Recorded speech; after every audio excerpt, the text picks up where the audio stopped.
And as Porsche Cup returns here, it's been an absolute scintillating season. Well, after the Clio Cup's support race, I think that's really set the tone for this evening, hasn't it, Sam? Yeah, it was a fantastic couple of races we saw in the Clio Cup, and yeah, just overtaking every corner. That was sort of the most surprising thing for myself. I thought it'd be concentrated at one or two places, but you know, again, to be in curve, we saw a few moves at, of course, Tower Turn as well, and Cunningham Corner. So yeah, hopefully we'll see the same in the Porsche Cups. Maybe not quite to the same extent because they're not quite as raceable as the Clios, but I don't think it'll be too far off. I don't think it will either. It's going to be interesting to say the least. Well, heat format as well. Just to add another part to the equation, Sam. Ooh, I don't know how this is going to quite pan out tonight because it's a longer lap as well.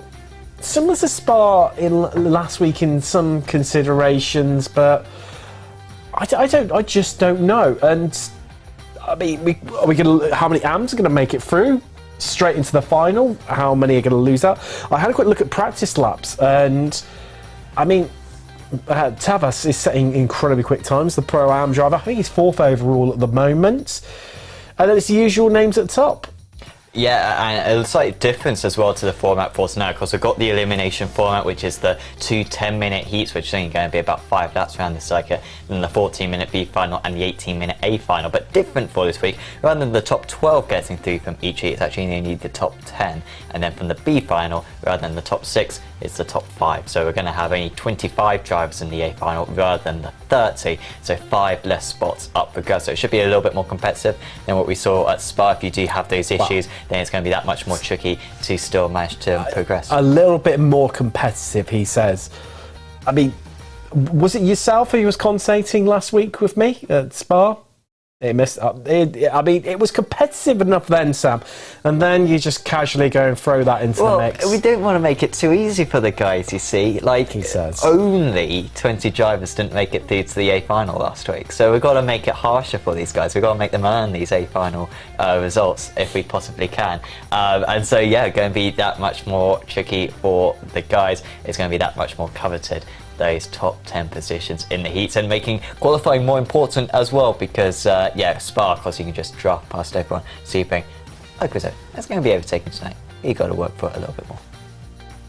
It's going to be interesting, no questions about it. And talking of Spa, should have a little bit of a reminisce of what happened 1 week ago here on Apex Racing TV. And race 1, well, it got off to a relatively calm start. I mean, we saw that at Monza as well when there were no turn 1 incidents, and well, heat 1 exactly the same. However, as you sort of see in the background there, I mean, Marsden, I mean, so Madsen even getting pushed wide and just offline, and I think that could be quite a bit of a factor tonight. And then getting bullied once again a bit further down through the field against Costa. If you drop offline, we saw it at Spa, I think it's going to be even worse here at Sebring. Yeah, and I think last week, and there was the story of Heat 1, I think it was the Marriott versus Madsen rivalry, which we saw start off at Monza a couple of weeks ago, and was very much renewed. It was so tight between the two of them. Madsen never really got a proper run at Marriott. Of course, things would change later on in the evening, but Heat 1 at least went to Maxime Marriott, and that was crucial points for him and pole position for the A final. It was Mario Velgert who was leading the way at the start of the Heat 2, and this one was a little bit more chaotic because anyone who's seen the Apex Racing TV or Apex Racing social medias over the last few days knows that everyone got slowdowns on that one. I think there were about 6 of them, 10, and it meant that we had some drivers like Seifert, for example, gain just 5 places down the Kemmel Straight because of a queue down the straight. Talk about track knowledge. This is knowing where the off-roads are. A brilliant example there. Just casually making up, not losing too much time by taking a trip through the gravel. They're seeing Max Valga there of effect, getting, well, great move and avoiding the carnage before. Well, I mean, check this one out. Lovely little move by Paul Joseph Kliss. Oh, apologies, you're right. I was interrupting you there, tonight. That's all right. I'll let you off, Sam, on this occasion. And well, it was Valga who took the victory, and that really sort of set the tone, didn't it? Straight into the final, into the B final. always chaotic, these ones, always a little bit mad, and this one no different whatsoever. Again, everyone getting away relatively clean, but it was very, very close in the midfield, and then, well, this is, you can see exactly what happened as they headed down the hill. This is where it all of a sudden got a bit more interesting. Elbows started to come out. I mean, big moment there. People gone left, right, centre. Cliss, well, how lucky was he? You see this on board right now. Exactly just what happens when a car spins and there's a whole field coming through. We were very confused in lap one, where it was a case of, well, what's happened to all these drivers? And it was just a case of one guy spinning round. Talking of spins, Sam, six full revolutions there. I counted them earlier. Yeah, that's going to make you dizzy. And shame for Alexander Chalet to have his race end the way that it did there. But we saw some fantastic moves, and in the end, yeah, those top 6 drivers being able to get through, and it came down to the A final.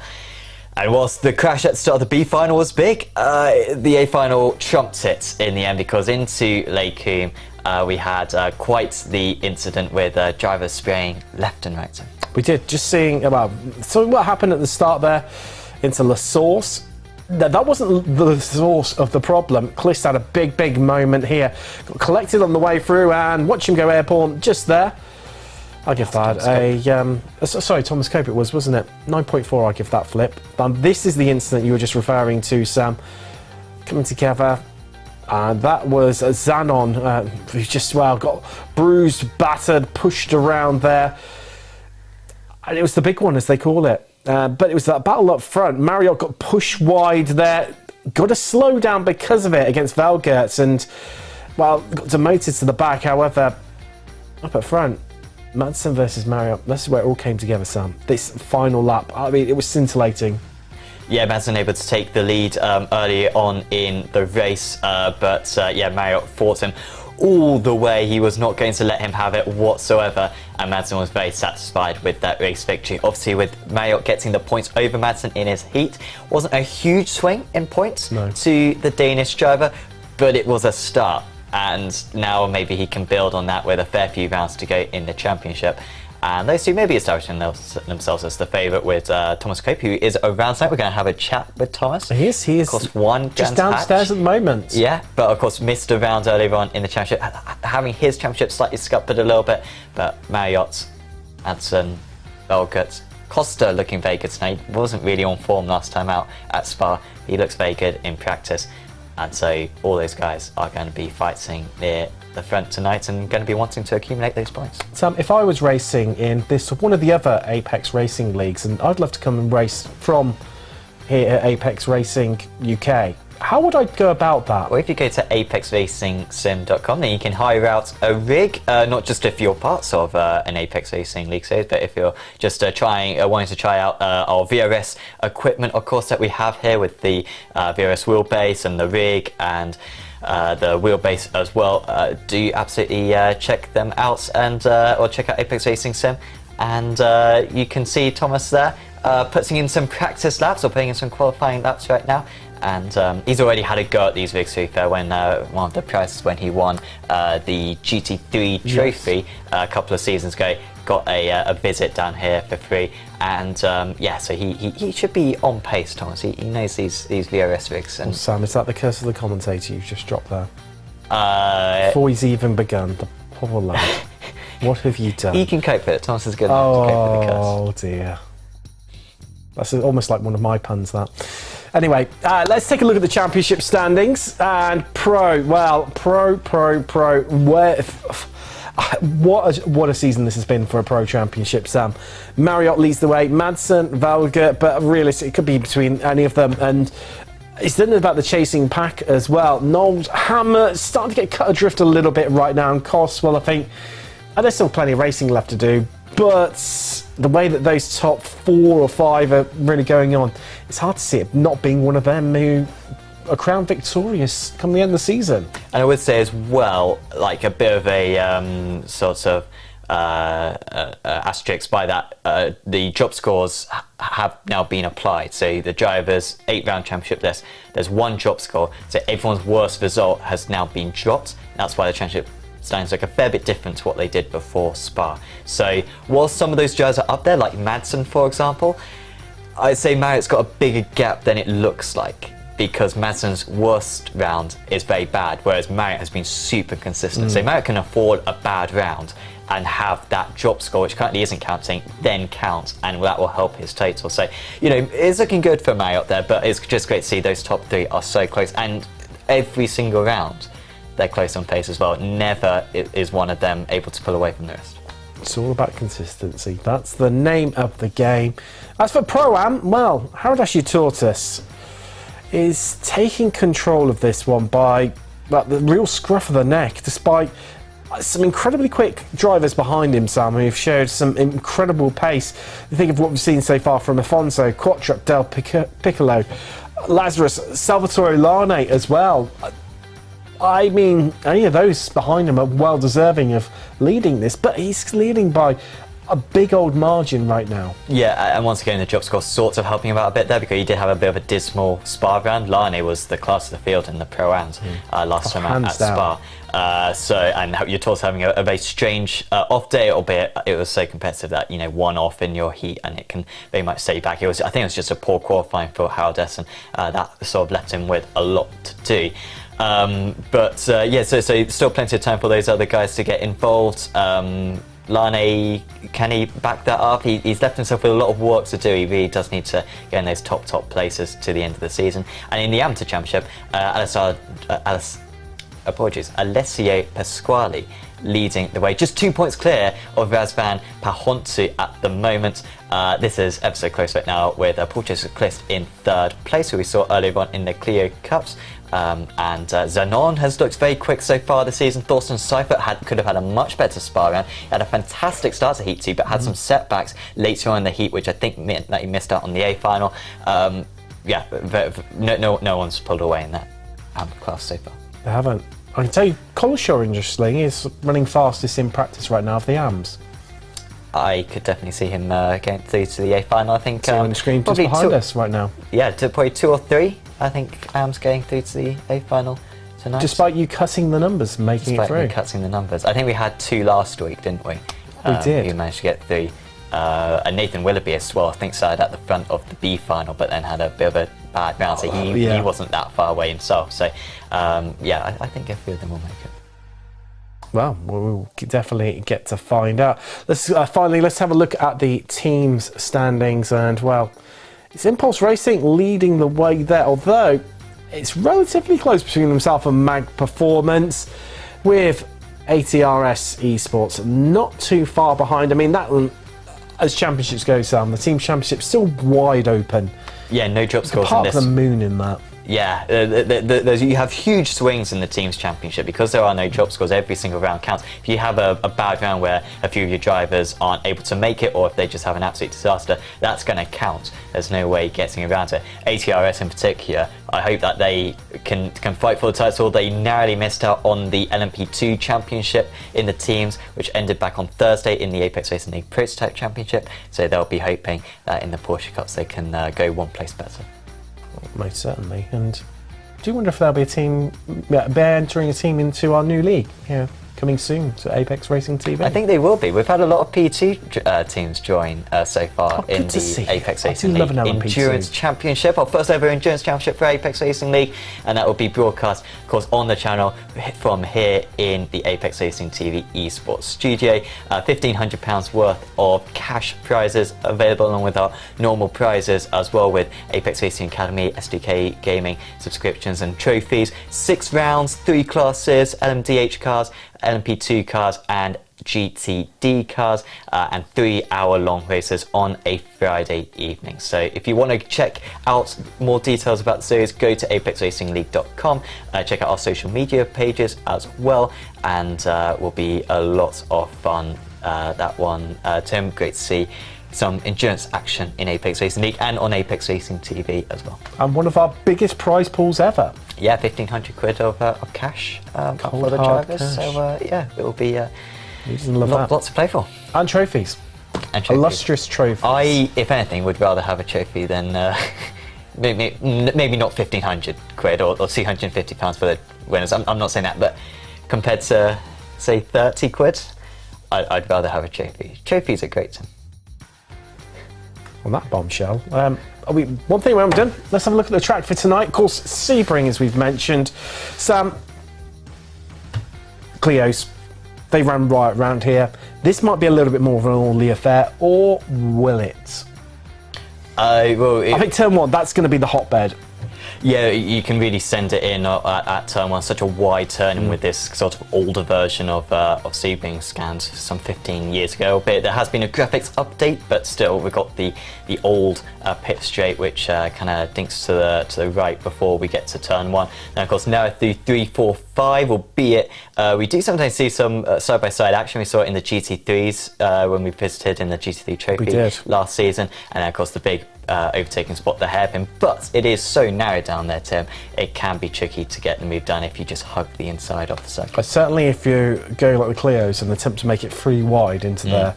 I mean, I've never seen a amount of races I couldn't tell you I've commentated on at Sebring. I've never seen a 3 wide into there.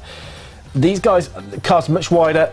It's gonna, well, I will eat my hat if I see it 3 wide, and hopefully we do, but I just don't see them attempting it, let alone actually managing to pull that sort of move off. Obviously can cover it off quite a bit. Turn 10's a bit of an interesting one, and possibly even 13, 2 very similar corners, Sam. And if you're clever and witty enough about it, you can get a move done there. Yeah, I think as well, just picking up on the mistake there, particularly the second one then, which is tail turn. Big curb on the inside of the circuit can really unsettle the car, and so staying close around that part, hitting the, honestly, like just your vision being impaired by the car head can be very tricky to thread the needle around that part of the circuit. Then you've got the 15, 16, expect the drivers to get over the curbs to hook the car around, but not too much, otherwise you get a slowdown through Le Mans when you go onto the back straight, and then of course Sunset Bend, turn 17. And a little bit trickier in these cars to go for a dive, but maybe could see some drivers get underneath, and of course, crucially, getting that power out so that you can go for that overtaking spot that you identified earlier on, turn 1. Well, I think it's time for us to have a quick break, get into qualifying. We'll see you shortly on the other side. We'll be live trackside for qualifying. See you then.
Welcome back, and I can tell you qualifying it's not too far away from getting done with.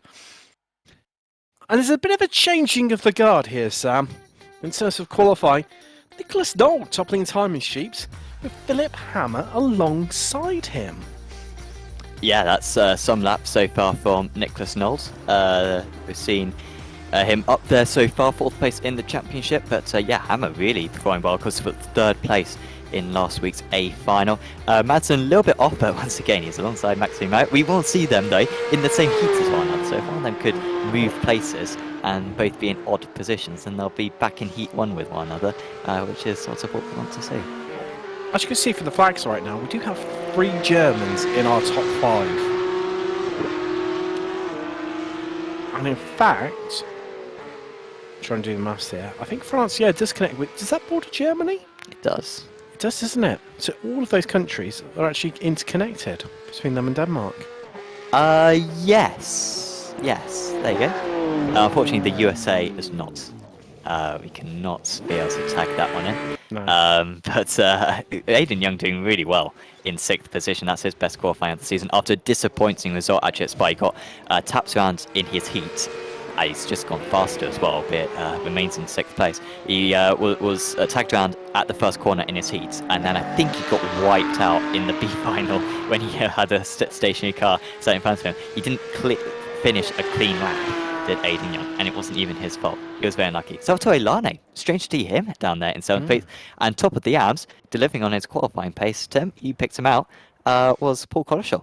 He was indeed, and well, Nathan Willoughby as well, really good, strong qualifying. That's 2 rounds in a row.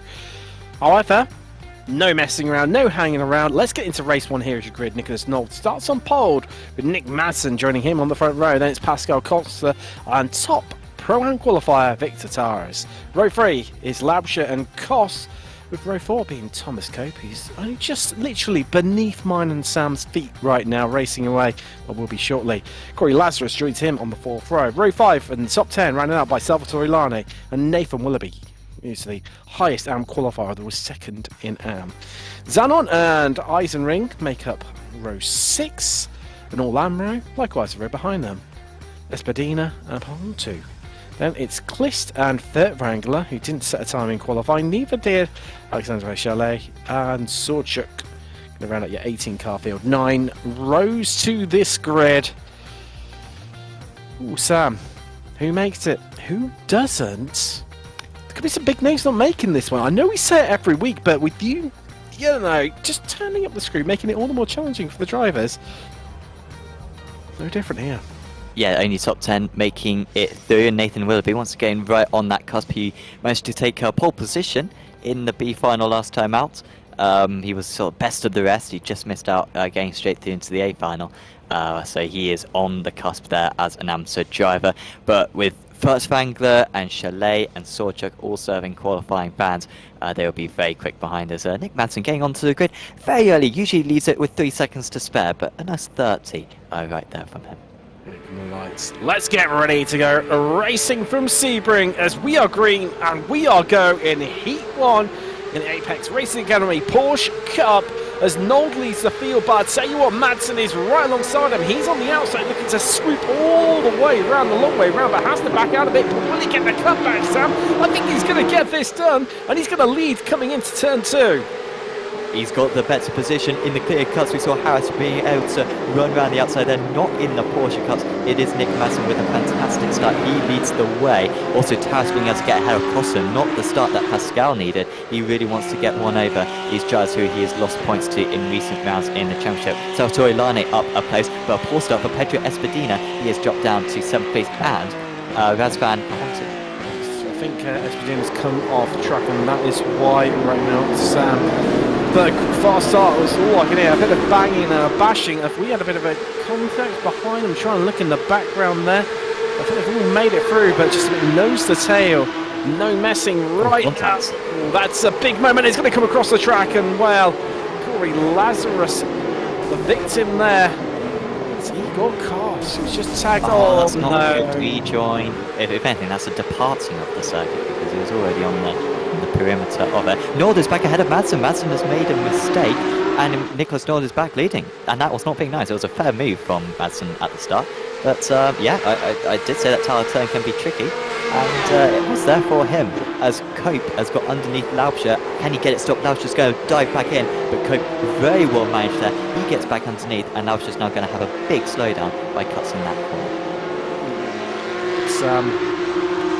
Look at the amount of amps we're going to have go through. I know it's very early in this heat, but we are 2 minutes out of 10 in. There's Victor Taras, absolutely flying 3rd overall in this heat, top of Pro-Am in qualifying. Can the Romanian be beaten here today? From Sebring remains to be seen. Still very early on in proceedings, not just in this heat, but in this evening. 4 races for you this evening, 3 more to come from Florida. And well, who's going to make it through? Willoughby's got past Laubscher, Sam. Yeah, he's on the cusp of the top 10, but that's 3 AMs passing stand at the moment who are going to be through. There's a big gap between Zanon and Furtwängler. As much as I'm sure Furtwängler, Lazarus and Sorchuk are all going to be working together after starting right at the back of the grid to come through and try and get themselves in those automatic transfer spots. Lancashire had that slow down penalty that he picked up, so that was easy enough for Willoughby to pass. Good start for Lane after that poor qualifying. So to be up in P6, it'll be 11th on the grid for the A final, and of course points are available for this heat as well, but just not as many as for the A final. So A final, winning that gets you 80 points, and winning a heat gets you 50 points. So it's still significant, but last time out, Madsen with a second and a first was still able to score more points than anyone else. 3 drives back to the pits, close Espadina and Chalet, as Cope is still trying to defend, in fact, against Salvatore Lane, and well, he's been able to do that very effectively. Lane, though, is on the charge. Struggled in qualifying, Sam, and that hasn't translated into race pace whatsoever as he takes the fight to the Brit ahead of him, and Thomas Cope not looking too comfortable right now. You can see him glancing across, just looking in his mirrors, trying to understand where is Lane, what is the Italian doing. And I tell you what, he's following incredibly closely. Although, just backing out. Actually, I think he's just trying to get the run here on the Brit here. This is going to be interesting when they come into sunset. How much extra speed has Lane managed to carry there? And I'll tell you what, Sam, he's ever so slightly faster than him. He's closing. He's clipped the gap. It is shrinking. It's going to be too far back. It's going to need a late lunge. Cope is taking that slightly more defensive line. Slows it up on the apex, Sam, just to kill off that momentum for the Italian, who's making life very, very uncomfortable for him, and he's having even to defend it to turn 1 here. Yeah, here he goes. Lancashire, meanwhile, getting past Willoughby in the background, but this is going to be a brave move from Lane. Can do it on the outside at turn 1. There's a decent amount of grip there, but this occasion, Cope doing enough, and I think Cope will just be getting faster as the meeting goes on, getting used to that setup that he's using here at the Apex Racing Sim Centre. Here is the replay. It was a fantastic cutback from Madsen, just taking that wide turn, and not really a whole lot wrong that Noel did, honestly, but Madsen just timed that one to perfection and made it an easy move for turn 2. Just seeing live pictures, just seeing further angle get past Stan on the rest of the transfer spots, but that's Madsen running wide, and that was how Cliss got wiped out. No, here we go. This is Madsen's mistake that cost him the lead, Sam. It's just so simple. Runs in deep, and that was it. Espadina, by the way, was the car who spun into Clist, I believe. But yeah, I was expecting him to hit the curb, but it was not that. And that was an instant for... was it for Clist? I'm not 100% sure. This was... Cope, of course, moving past Laubscher. So, currently 10th place being occupied by Matt Furtzwangler. But not far away. Furtzwangler just set the fastest first sector of anyone, by the way. In fact, 3 drivers just set the fastest first sector of anyone. 13.64. All the Madsen absolutely identical. And Taz is keeping tabs. And of course, we on live pictures, we're just seeing Madsen running wide at the head. It's an unusual amount of mistakes from Nick so far. On board with Victor Saras as 6 minutes out of the 10, already gone in Heat 1. 2 laps to go. We're already on lap 3. I mean, it's crazy to say, isn't it? It's just the time it takes to get around Sebring. I'd say, certainly I'd say our top 5, top 4, playing it safely, playing the numbers game here. Lane definitely pressurising Cope over 5th place, although there's really no need to. Those two looking like their safest houses through. It won't really make much difference in terms of whether they'll start the final, should they both make it through in their current positions. However, Sam still, as Cope's running deep here, will be able to defend it. But with that compromised exit, it's going to be an uncomfortable ride. Could even be a wild one with Lane prodding, probing, looking to make an attack, carrying that overspeed right around the outside. Lex just back out of it. And Thomas Cope lives to fight another day. For now, Sam. For now. How long will it last? And Chris Cope using the VRS equipment, the wheelbase and the rig, and so some wheelbase. And if Lane had some manners, he'd let me get across my point without diving down the inside, as he remains in 6th place. But all of that is available at the Virtual Racing School's website, VRS.racing. That's a big crash in the background for Lavshay. He dipped a wheel onto the gravel, and that is him round and making contact with the wall as Nold has lost the lead to Madsen. That came out of nowhere. Madsen with the back foot, however, and Taras might be able to get underneath him. And now he is going to be able to get past as well. And Nold must have made a mistake. Nick Madsen back to the lead again. Well, it might be racing for door esports, Sam, but he left the door fully open there, and he's lost the lead to Madsen. He's going to lead potentially second to Taras, and there's contact. He's just about held onto it. Well held, Nicholas Nold. He's going to keep it out of the wall. He's going to drop all the way from first to fourth in one corner. Wow, we saw Mark Fletcher make up 3 places in one corner. Nicholas Nold's just lost 4 in one. And now Costa's going to make up a couple. This is what we want to see from Pascal Costa. Looks so good for him in the championship halfway through Monza before he got a speeding penalty, and since then his championships have been very scuppered. But he's up to P2 now, and he could even have a run at this race when albeit we are on the last lap of the race. Victor Taras, I'm not sure if it was necessarily his fault. I'll let you decide if that man has a face of guilt or not. But for now, he's keeping that P2. Got a replay here, Sam. Exactly how it all unfolded. So I think before this, Nord must have made a mistake because he had a good lead, didn't he? So he made a mistake earlier that lap, certainly. But it was, once again, really good cutting underneath. And then did Taras understeer a bit there? I'm not sure if really Nord could be expected to leave much more space. It's tough to say, Sam. It's really tough to say. I mean, he was drifting out wide, was Nold. Then he got grip and started to turn back in again. Not seeing more angle, it's hard to say. I'm sure the stewards will maybe take a look at that one, but further back through, they're still at it, Cope and Larnay, although they've calmed down, but this cannot have been a comfortable Heat 1 for Thomas Cope whatsoever. Look at the time. It's producing these just said, this is the last lap, Sam. This is it. Yeah, still having to go to fence. What I was saying earlier on, Cope using the VRS pedals, wheel base and rig, and of course if you want to buy any of those products, or certainly the wheel base, because the pedals are in such high demand that they've been sold out in many areas already. Do check out VRS.racing or apexracing.sim.com in order to order yourself some. Rounds in the lead, Nick Madsen needing absolutely no more assistance than you already got. It's going to be another race win for him. Madsen crosses his line. He takes the victory in Heat 1 this evening. Costa second, Taras third.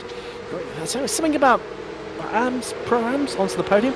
But Sam, look at this. Across the line, Willoughby, Eisenring and Zanon. 3 AMs are through. Bert Vangler from the back of the grid. He's squeezed himself inside that top 10. In the transfer spot. And I'll tell you what, Sam. It's astounding that they've kept themselves, well, I say kept themselves alive, but through hard work, dedication, they've all climbed places as well. A great drive from our 3 AM drivers. Well, I mean, Kos at Laubscher, 2 pros, not making it through. They're going to have to do it the hard way, Sam, and they're not going to start from near the front of the field either in that Consolation B final. No, Kos will be P7 and Laubscher will be P11 for that. So a lot of catching up. Kos was really unfortunate when he went across the circuit and into those other drivers. Really could do absolutely nothing about it. And yeah, and Kos one of our championship rivals. I mean, Kos up there in 5th place in the championship, I believe. We're just waiting for PJC to cross the line, but that is it. And there are the 10 drivers that go through. Lazarus Sorchuk, Hontu and Co will miss out and go to the B final, but the grid for Heat 2 is going to be Philip Hammer on pole position, Maxime Marriott, championship leader in P2. Then it's Aidan Young with his best qualifying of the season. Ardis Utort is back up there in 4th. Then it's Albert Quattrup, João Afonso, Tommy Molliod, Andrea Del Piccolo, Paul Collishaw is front of the AMS, and then Sproul, Boykema, Cypher with a fantastic start to his last heat, watch out for him, Sevilla, Rance, Pereira, Stromeri and Zaharia rounding up 17. Again, 3 cars not setting times there, Sam. Diego Pereira. Pro could potentially miss out here. Less pros as well in this half of the field. It's going to be interesting. Here come the lights. Who's going to make it through? Let's get ready to go racing in Heat 2. As we are green, we are going from Sebring again, and I'll tell you what, the Tortoise is getting a great start. Young absolutely shoddy there. He's dropped 2 places. Make that 3 as he tumbles down through the order and squeezing to the inside there. Having to go defensive is Young, and he's down another place. There's your Tortoise, Quattro, Afonso, and Del Piccolo have all made it past the American. Not the start he would have hoped for. Morbior disappointing too. He's on 2. The rest of the field just trying to pick their way through, Sam. And I think they've all made it through safely.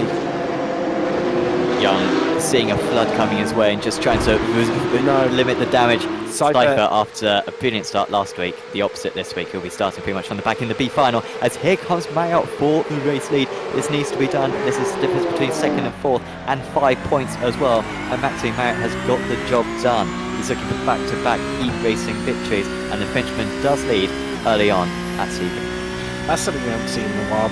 Philip Hammers looks so just laser focused, back driving with a smile on his face. That's what we like to see, and looks like he's got a real-time spotter right next to him as well. In the set, couldn't quite spot who that was, but.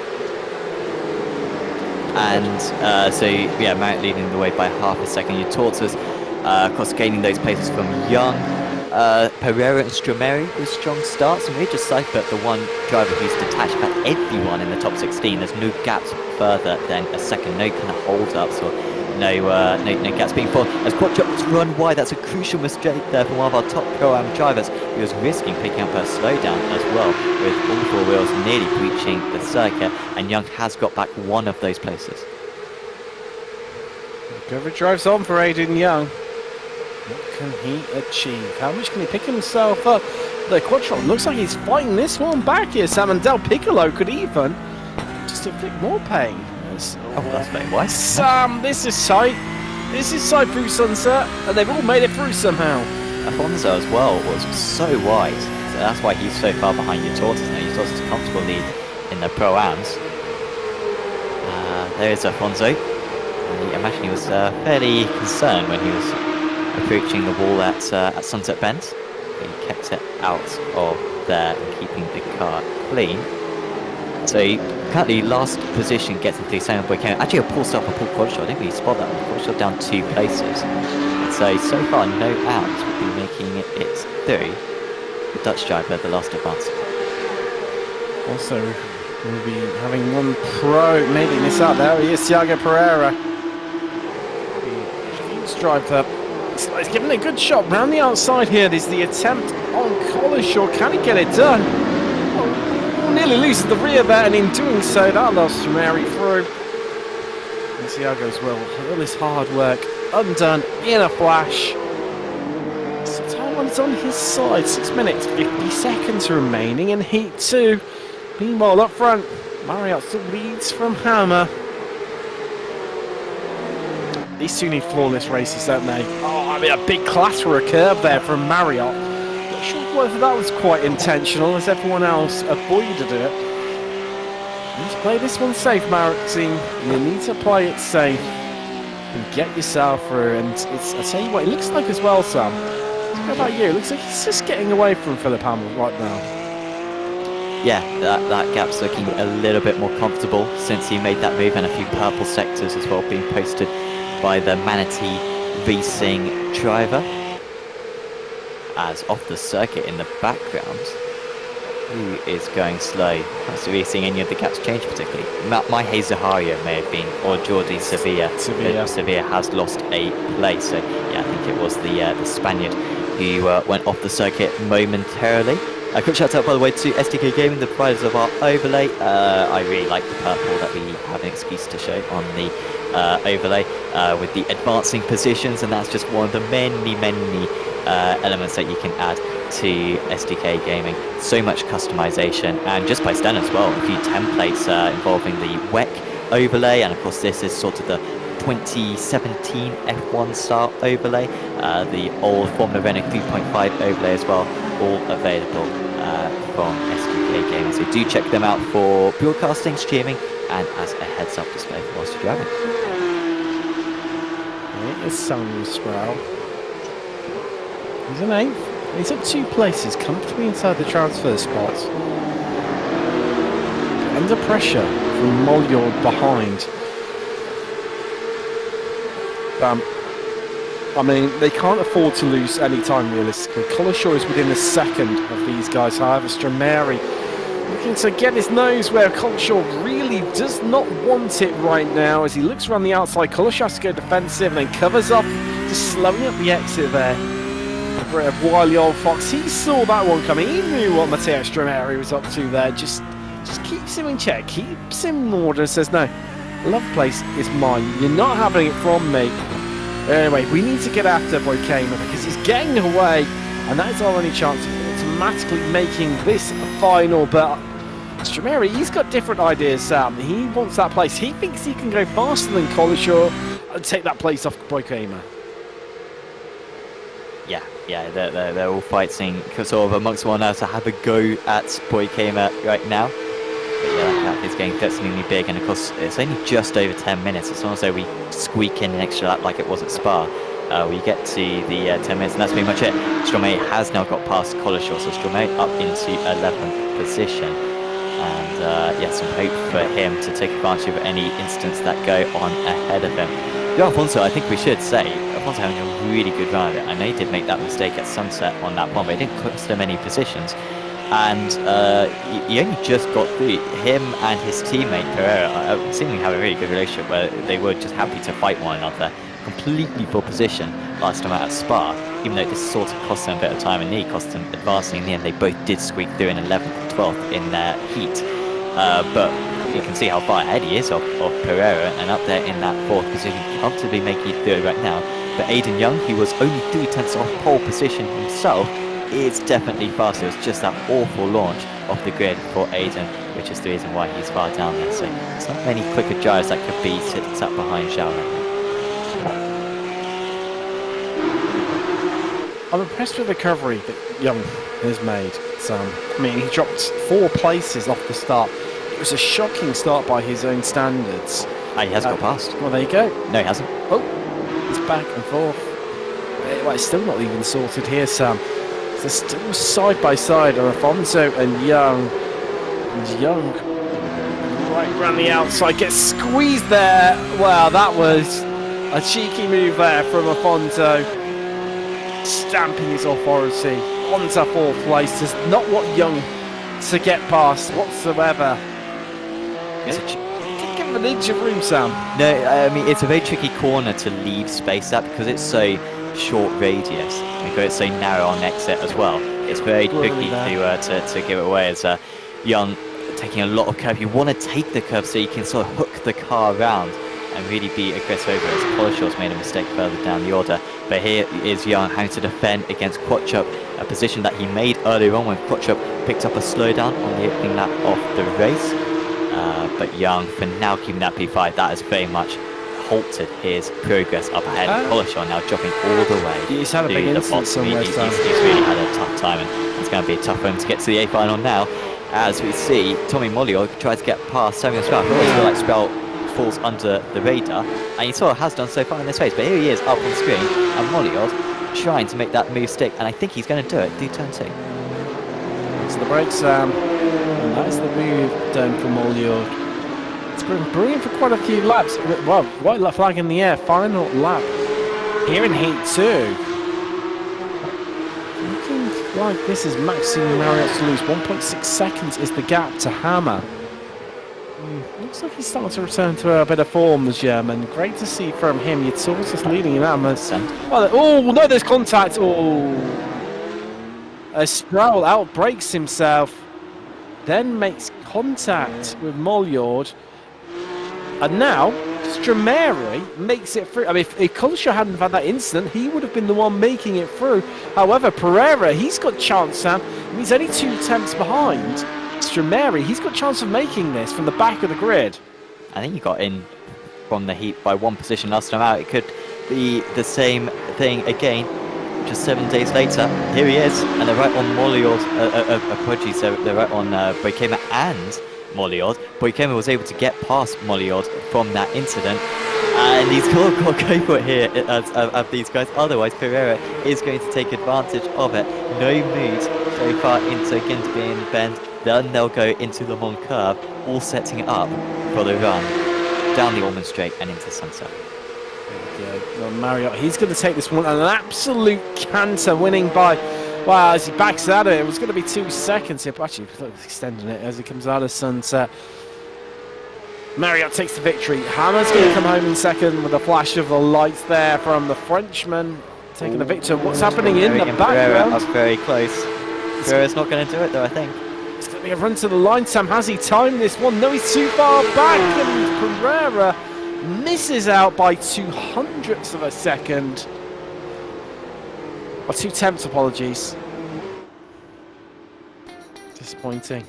Yossing for the Portuguese driver does mean no start from the front row in the B final, so at least that is something. A controlling position, if there ever was one, to start that from. But the driver's making it through straight into the final. Marriott's Hammer, Yatortis, Afonso, Young, Quattrop, Del Piccolo, Bocema, Molyord, and 1am in the form of Matteo Strumeri, your top 10. And Sam, that's 4 amps straight into the final. A great result for them. It's good for the B final. Who's going to make it through? Last chance for Corey Lazarus. Thiago Pereira on the front row. Then it's Shorchuk and Saharia. Bahontu and Rance. Kos and Sevilla make up 404. Row 5 and top 10 running out by Klist and Seifert. Laubscher, he's got a collar shot for company. Alexandre Chalet, Samuel Sproul, and Pedro Estina rounding out the 15 cars that are taking to the field. Oh, Sam, I'm feeling a bit queasy in a nervous way. There's a lot on the line here, and you being the cruel taskmaster you are of shortening the amount of places available. Here comes the lights. Who's going to be disappointed? Who's going to make it through? Let's find out as we are green and we are go. Here from the B final. Who's going to make it? Who's going to lose out? Lazarus defends. Pereira didn't get his best of starts. He drops a place. The Sorchuk steams through and nearly takes the lead, but oh, there's contact in the background. There's a big incident in the midfield. 2, 3 cars taken out because of it. 4, in fact. And that is Pahonti, Thiago Pereira and Kos. That's 2 of the 3 pros in the B final are basically out, Sam.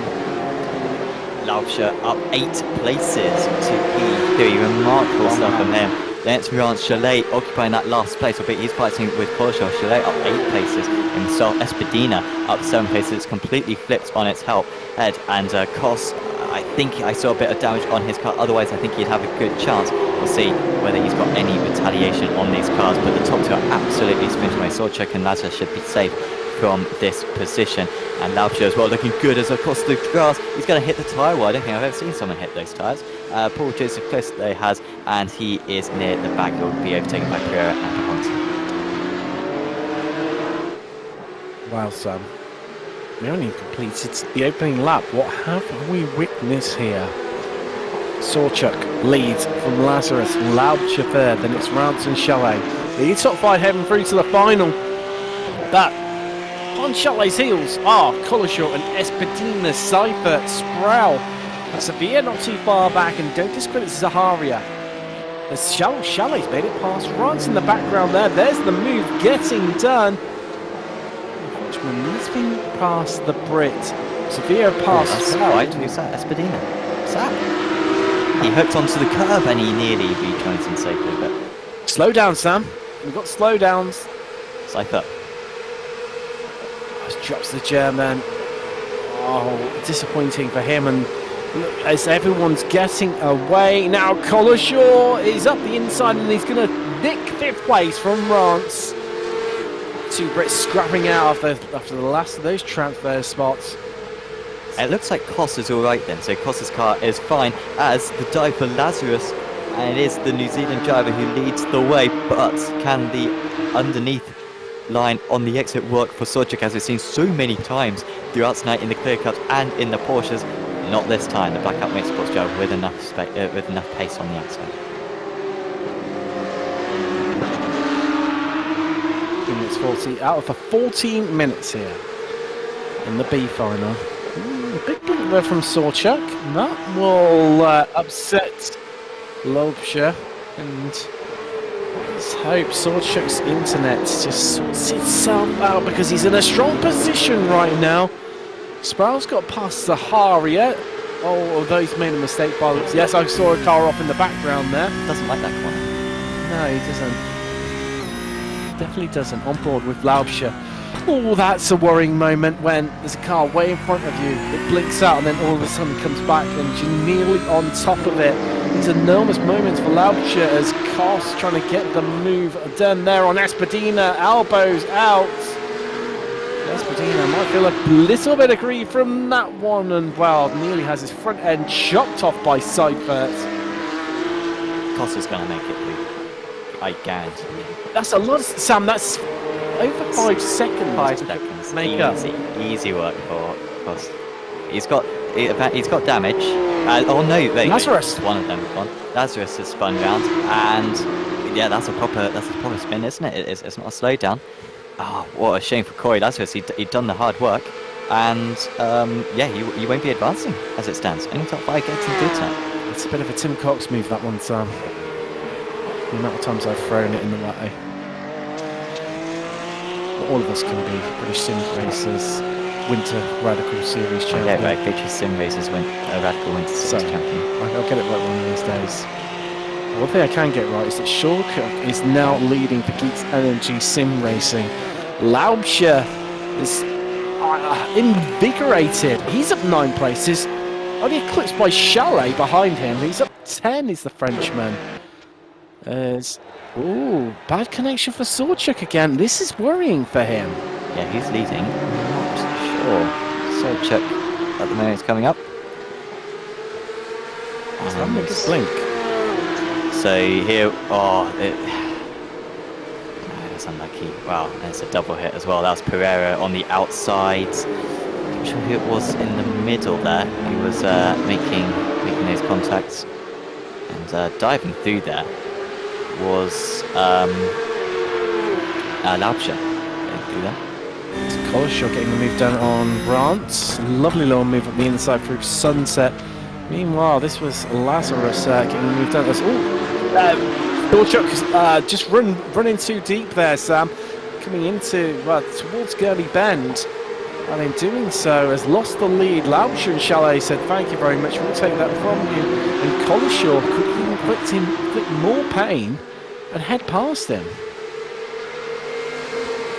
Yeah, it's never settled the top 5 in these B-Fast. We haven't seen that many crazy B-Fasts this season, not like the F3s, apologies, last season, where every single time the B final order would change, the advanced places would change in the last couple of laps. Hasn't been quite that manic, but this one is getting onto that level really. And Corey Lazarus, after that mistake a lap ago, might be back into play. Brance's event being held up a little bit by Corlishaw. He's dropped off now, but he was running very close behind him. But Lazarus doing what he needs is up into that P5. That's a crucial place gained for the Blackout Motorsports NZ driver. But there's still drivers lining up behind Sevilla, Koss and Zahaya, catching up to these drivers, Vic. Lazarus, great move from him to get past Brandt, but the way, I mean, it seems to have settled down. Oh, Lazarus has just lost place back to Rance. Looks like a mistake. It looks like he's going quite slow there. Privateer is back up inside the transfer spots, playing right into Collishaw's side because he's able to get away from these guys. However, does have the, oh no, that's Sevilla having a big twitch, and that could well be, just looking at the clock somewhere, half race distance now as the Harrier comes past Sevilla. Although this is going to be comfortable onto the brakes, and expect to see Sevilla maybe having a lunge. No, the Espana just tucks it back in, wants to get, oh no. So Harrier will not be happy. Good day. I mean, hopefully he can recover himself, because Walk Racing did yesterday win the LMP2 Teams Championship in the Apex Racing League Prototype Championship. So congratulations to those guys on that achievement. Was very well deserved. Bogdan Modman actually taking the race win in the final round of the championship. Was a little bit short in the end of the title winner. Anders Meyer for Racing Lab Esports, but still a good effort from the team. Wow, look at that, 10 and 11 places gained for our top team. Well, that's running incredibly wide there from Espadina. His fellow countryman Pereira just in front of him, Sam. Sam, I mean, we're 8 minutes out of the 14 now. We've got 6 remaining here from Sebring's B final. I mean, I just can't see Kos making up that time. He's totally going to. I mean, I don't know why you're questioning this. Lazarus back up to 5th place for. I think that's the 3rd time now that Lazarus has moved into the advancing positions for this one. He has made it very, very tricky for himself. Vance sat behind him, and yeah, Kos will catch them, and I think he's going to pass him. Got a long way to go in this race, 5.5 minutes. Solchuk is struggling a little bit, actually, just by the behaviour. Yeah. I mean, he was 2 seconds slower than the leaders that last time round, and he's defending every corner. I think that's the right thing to do, because if anything, you want these guys behind you to fight, but obviously defending that hard is just inviting a lot more trust. Man, I think maybe it's damage, because, I mean, really the behaviour of that card does not look natural. That internet blinking out some. This is it's tricky because everyone behind him, they're like, we're right on top of you, and then all of a sudden we don't know where you are. What do you do with Kolosh? Oh, there we go. He's run it in too deep, and just right in Kolish's face. He won't be impressed by that, but Kolish's going to lose the place to Lazarus, who's going to sneak his way by, and I think we're probably going to see Kolosh saying, okay, do you know what? You have a go. He's blinking out. I don't want to be a part of this. I don't want to make contact with him. I want to make the final. And you can see Sorchuk is struggling. It's almost like his tyres have fallen off a cliff, Sam. As he blinks out again, I mean Conshaw's probably maybe feeling a bit of the pressure taking off him. He hasn't got Lazarus breathing down his neck anymore. As Costas just off the back of these. I mean, could I be about to eat my words, Sam? I mean, I think he was saying earlier on in this lap that he's not going to make it, and here we go, the Le Mans curve, and he is there. Culture as well, experiencing some understeer all round. Oh, no, that's going to be 3 of them rounds. And Kos does manage to avoid that incident. Rance is through as well. Sorchuk survived it, but that's a shame for it to end like that. Sorchuk spinning round, and Lazarus being collected. And Collishaw as well. How was Collishaw involved in that one? No, they did manage to get through it, so I think Kos had to slow up, and maybe Collishaw was able to get back past. No, Collishaw was always ahead. Apologies. No, yeah, but Kos did initially sneak past Collishaw, so... Well, here we go. This is the move. Down into turn 1, up the inside. So,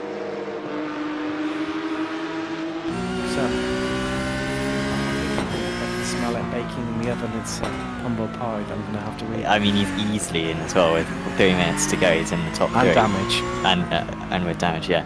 I mean, to be fair, he could have easily been wiped out by that instant, and he's been very unlucky so far as Igor Cross, so good to see luck bouncing out. Thiago Pereira, in a familiar place, he missed out on the A final in his heat by 1 place. So far, he's missing out in the A final in the B final by 1 place. Which maybe is the luck coming back from getting into the A final by 1 place last time out. Again, karma.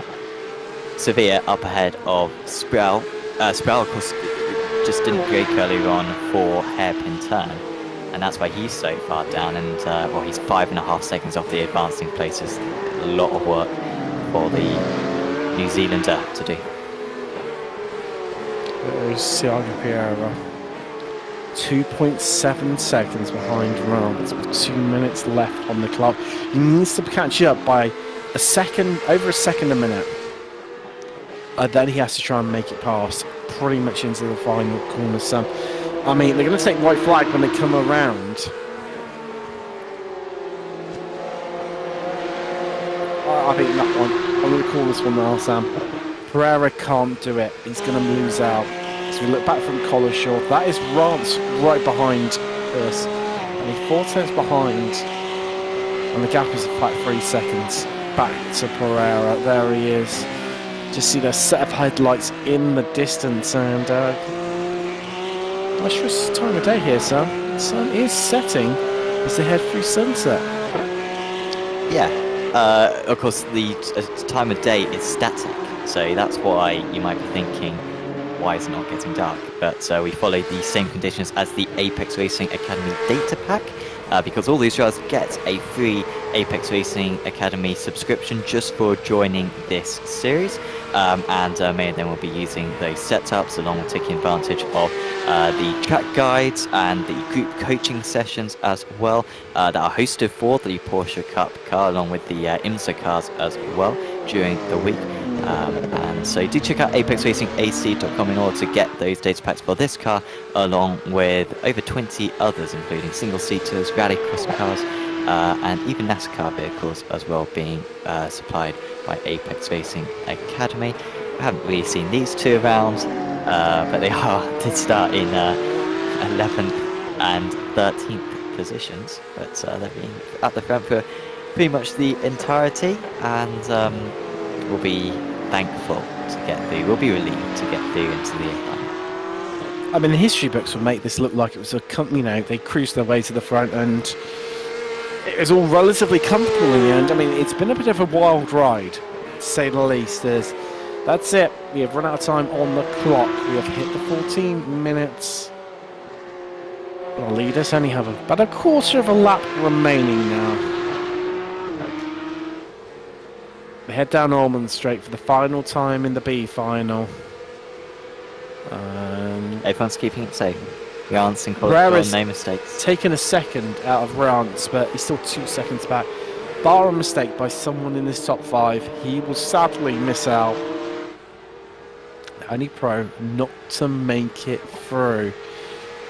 However, I mean, what a show from the AMs. That's Collar Shaw and Rance going to be through. Laubscher takes the victory. Chalet is across the line taking the checkered flag. He's second. Koss third. There's Collar Shaw. Rance lost a little bit of time there, but he's made it through.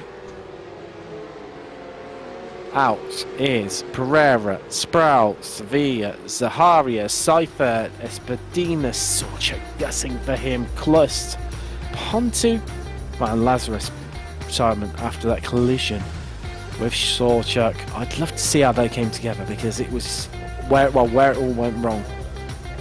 Yeah, Sorchak spinning the car around, losing control on the exit of Le Mans, and Lazarus with nowhere to go.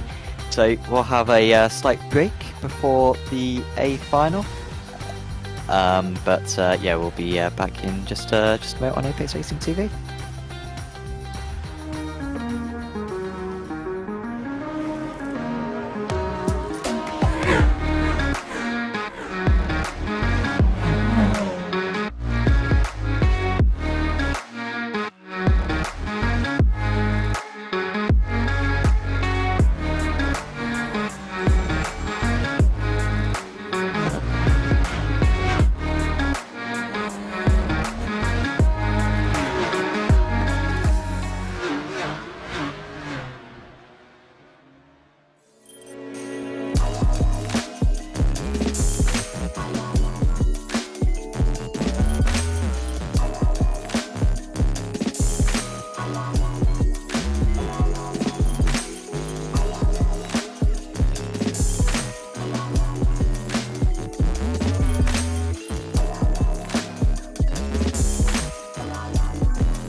Welcome back. And it's final time here from Sebring in the Apex Racing Academy Porsche Cup. And this is what happened in the B final. Just now, Laubscher to the victory, Chalet and Koss on the podium, Coldeshaw and Rance last of the 5 to make it through. Out is Pereira, Sproul, Sevilla, Zaharia, Seifert, Espadina, Sorchak, Kliss, Bahontu and Lazarus. That's their evening done and dusted as well. It's gritting up time now for the final, very nearly in fact. Well, 2.5 minutes. Okay, I'm jumping the gun. I'm so excited, Sam. We had one of the drivers took a while to cross the line in that P5, hence the slight delay. Does give us a chance to mention. If people are interested in joining the Apex Racing League Endurance Championship, they should visit apexracingleague.com. with 3 classes, the MDH cars, the LMP2s, and the GTD cars over the course of 6 rounds. That's on the best circuits in the world. £1,500 worth of cash prizes up for grabs, along with a grand of other prizes as well. And yeah, you can find all the details over on our website. A link is available in the description below, and also do check out the Apex Racing TV and Apex Racing League social media as well. Also links to that on Instagram, Facebook and Twitter, where you can see the best moments from the Porsche Cup events, along with several other series on Apex Racing TV every day of the week. As yeah, the drive's just completing a little bit of practice. I'm surprised actually so many are out there, Tim. Wanting to get some extra laps in before we go live. Definitely do indeed. Definitely need to just cram in. Just get your head in the game, Sam. I know me, he's just got a bit overexcited. Just jumped the gun there. I'm thinking, I'm already nearly that final, just that closer up on this. I was just so excited. I just couldn't hide it.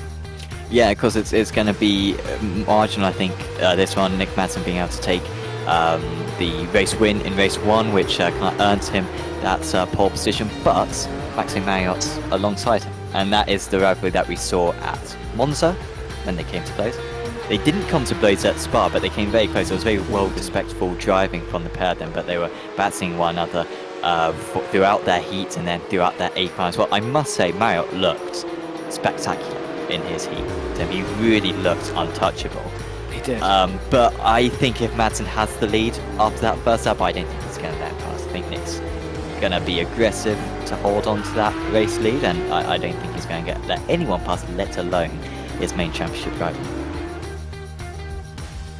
Don't just credit Noel though and Hammer. I think they could be the perennial cat amongst the pigeons, Sam. And maybe even one or two of the pro hams. Victor Taurus, for example. Haradashi taught us that they're real informed drivers. Let's take you through your grid. Madsen on pole, Marriott on the front row with him. Then it's the all-German second row of Costa and Hammer. An all-pro-am row on row 3 sees Taurus line up alongside you, Tortoise, with Nick Nold and Yao Afonso on row 4. Cope, he's got Aidan Young for company on row 5, ran out top 10. It's Salvatore Lani and Albert Quattrop for row 6. Row 7, he's top of the AMs. Nathan Willoughby with Del Piccolo alongside him. Then Id Eisenring and Samuel Bokema. And Zanon and Molyard. Look at that, 3 pro-ams and 3 pro-ams starting one behind one another. Then let's break up that strategy. 3rd of Angler and Strumeri, 19th and 20th respectively. Row 11 sees Labshire alongside Chalet. Of course, Labshire just winning there. The B final, Koss and Collishaw, which means that Chris Rance takes the last and lonely 25th place. You could have made it 26, Sam. At least 12 complete rows. Come on. Come on. Here come the lights. Let's get ready to go racing for the final time from Sebring as we are green, we are away, and who's going to take it for the trip down to turn 1? And Marriott taking control, but Madsen's going to squeeze up the inside here, Sam. It's going to be tight between the pair of them as these two go at it once again, and they're still side by side as they head down to turn 2. Madsen slightly behind into the corner. However, Marriott's locked up, and that's going to allow Pascal Costa to potentially get underneath him. But Costa had to get out of the pit in order to avoid his rival, and Costa eventually being able to take advantage as Northampton Madsen's just disappeared from our timing board. Did he go off the track? I'm seeing him down the order. Really, really strange. And well, he's gone. It says where did he go? Well, you can see damage. I cannot believe it. Nick Madsen, he made mistakes earlier on. That's a huge mistake from the second place man. He lost it. Well, he was all out in front by himself because Marriott was just squabbling away with Costa behind him. Right now, it's hard to make up the cope, but Porsche Tortoise up into 6. Tataras, he's up into 4. As it's all shopping and changing around here, left, right and centre. Oh wow, Madsen on the lead. Let's take a look at the replay. Let's see what happened, because he got the lead done over Marriott. Marriott was squabbling with Costa, so he was off by himself. I think he had nearly a second gap already at this stage.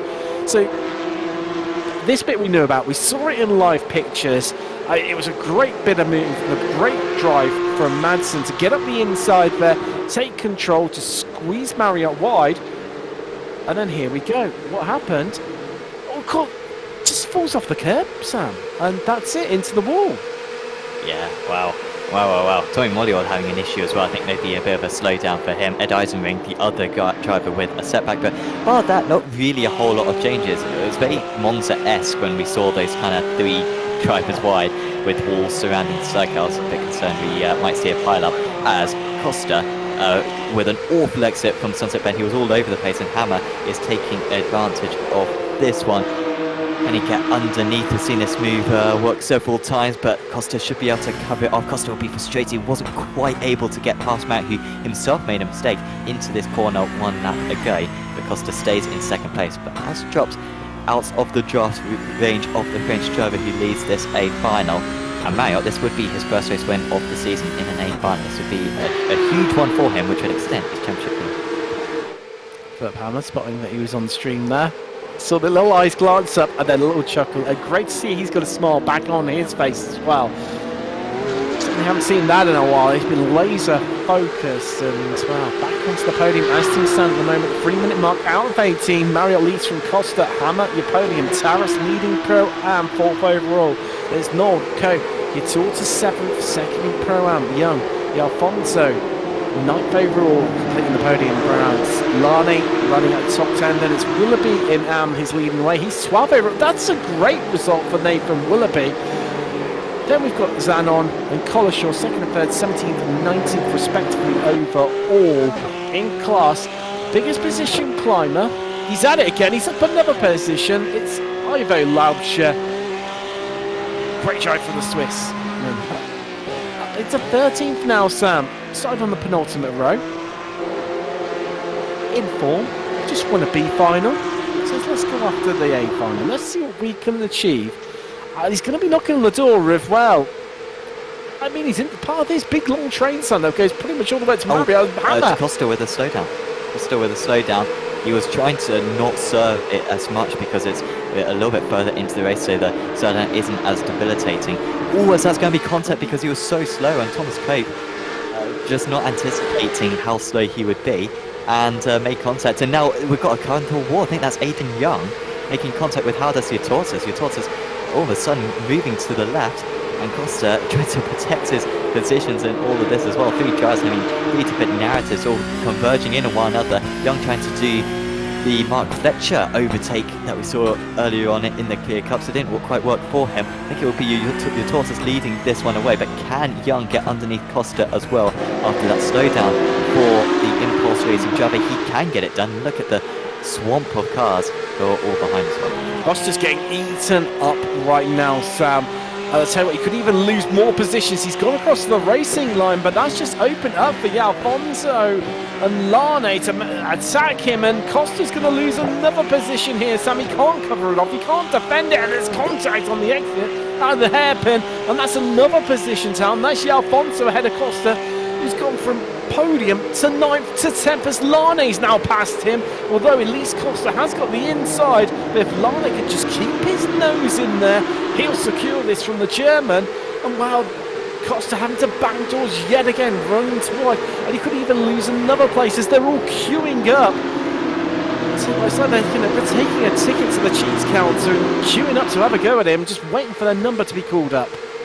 Really looked like it might be a return to form for Pascal Costa. Remember, winner at Virginia earlier on in the season, but part of that, it's been a frustrating season for him. Was made contact with Matthias Berg in the 2nd corner of the season, and that ruined his Brands Hatch round. It was frustrating at Monza as well when he had a penalty due to speeding in the pit lane, and of course last time out at Spa as well didn't score a whole lot of points either. So really frustrating that he is seeing his chances at winning a 2nd Porsche Cup title in Apex Racing Academy go up in smoke potentially, as Laubscher trying to still make up more places. He's got clear of Del Piccolo, but he is not clear of Albert Potchop. In fact, actually, I think it's going to be defending into turn 1 more than attacking, because Del Piccolo is all over the back of him and might even send it into turn 1. He's certainly got the option to do so. He is going to do so, but Laubscher much more confident he's able to make this.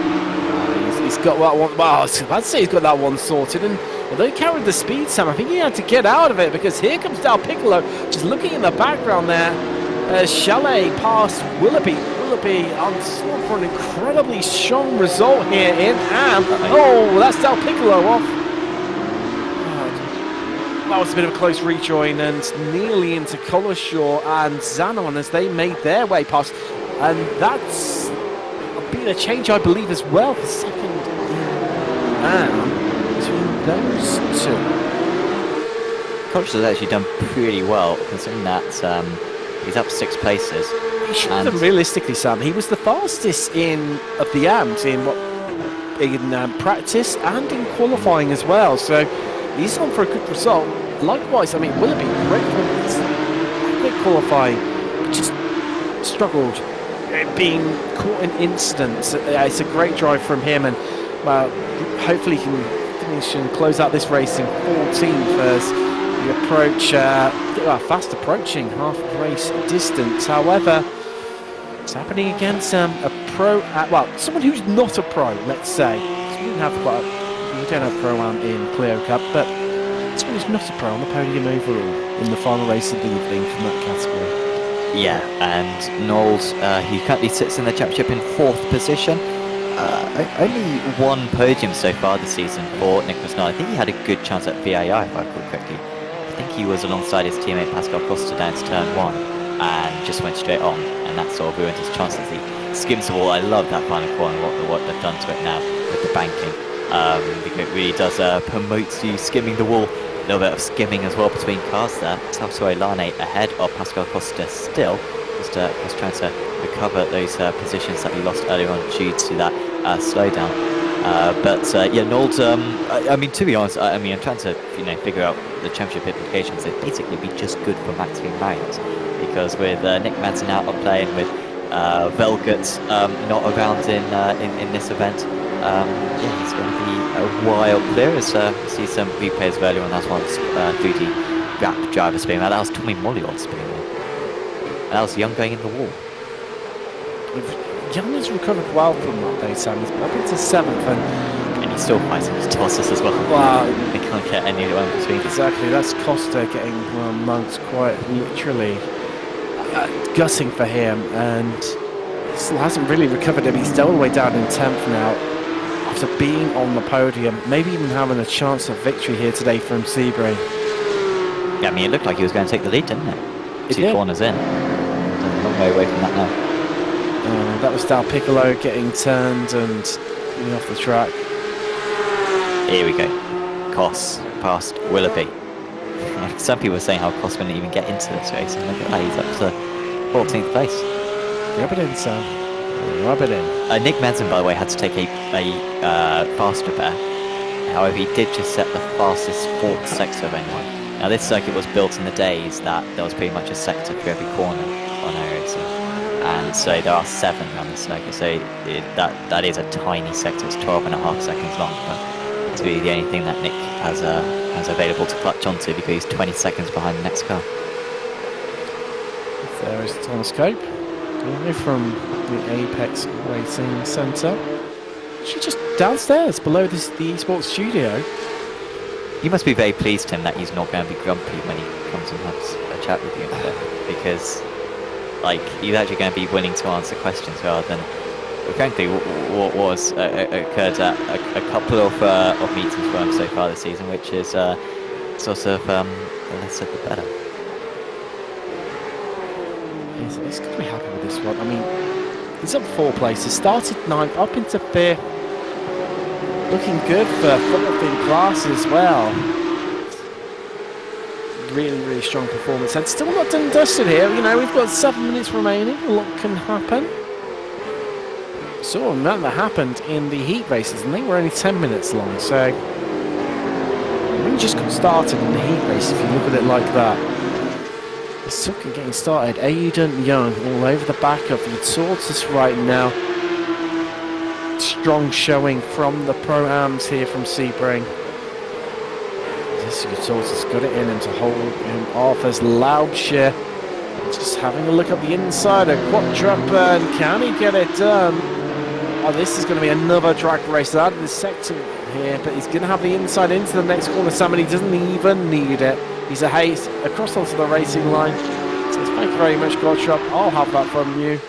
Next up, Pascal Costa. And Gottschalk's like seriously quick as well. I mean, Gottschalk's almost as fast to be a pro driver, up in 3rd place in the Pro-Am Championship, and so frankly, this is the best pace I think that Lausch has had this season. What was I think a little bit of a late entry, to be fair, to the championship, but really has improved significantly since Spa. As a bit of a side there for Afonso as he went over the curse. Watching him, he's got a big enough gap to Lane, but Lane's sort of holding back